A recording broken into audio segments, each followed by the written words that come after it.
Sultan Sayid Aw Jaamac Warsame oo kamid ah madax dhaqameedka gobolka Togdheer iyo sidoo kale ganacsade Maxamed Xaaji Guray ayaa baaq nabadeed u diray dadka ay diriirtu ku dhaxmartay deegaanka Celef Weyn ee ka tirsan gobolka Sanaag iyo deegaanada ku xeeran waxayna sidoo kale shacabka deegaanadaasi wadadaga ugu baaqeen inay joojiyaan colaadaasi ka soo noqnoqotay deegaanadaasi sidoo kale waxay xukuumadda ugu baaqeen inay qaraar wax ku oola ka soo saarto dagaaladaasi ka soo noqnoqday deegaanadaasi aan tacsi tiiraanyale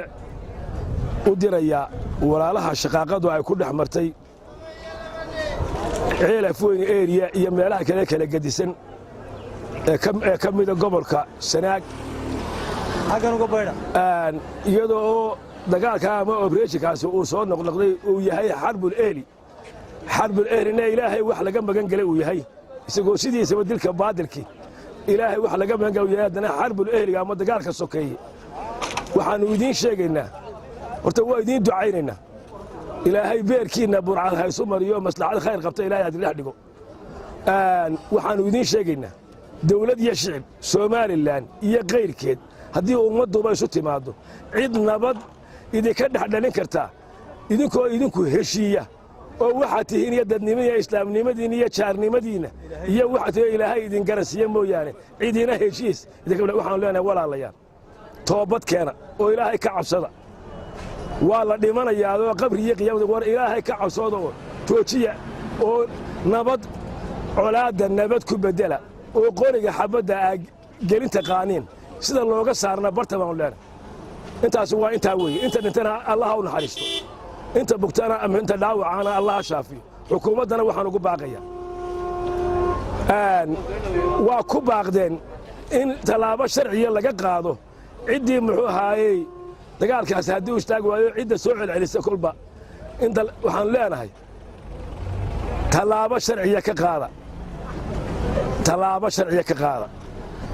xin iyo isku buuro ilaahay rag buu ka dhigay cidna ka haybaysanine muxuu haayay talaabo sharciye ka qaada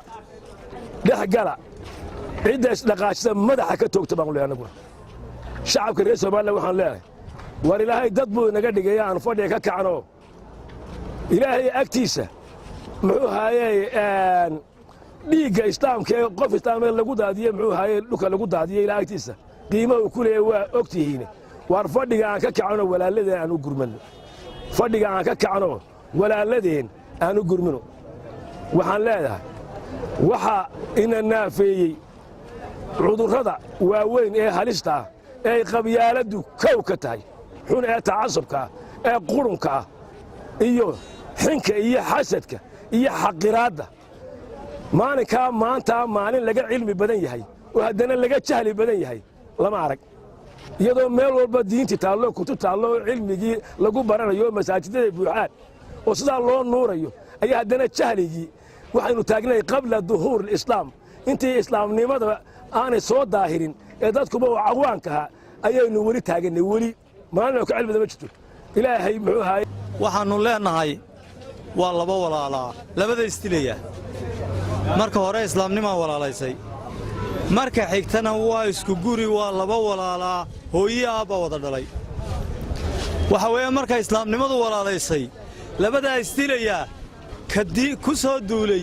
iyo ka dilay labadu waa isku mid xagga islaamnimada waa laba helnaar baan leenahay waxaan leenahay halka